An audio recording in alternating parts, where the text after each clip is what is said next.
कैसे पसरी 2 रुपया हो 2 रुपया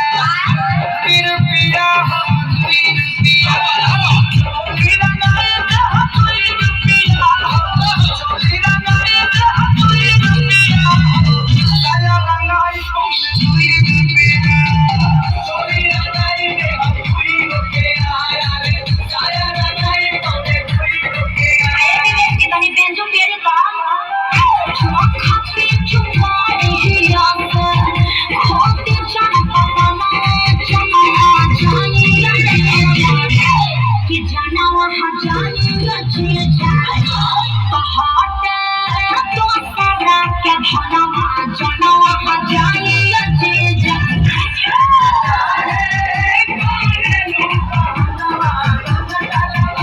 Come on, oh yeah. Hi, left के जवानी हजीजू अपना मोलाई करवाए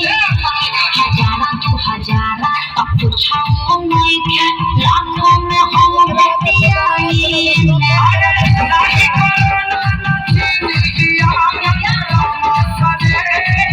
तो होली के भकसी नहीं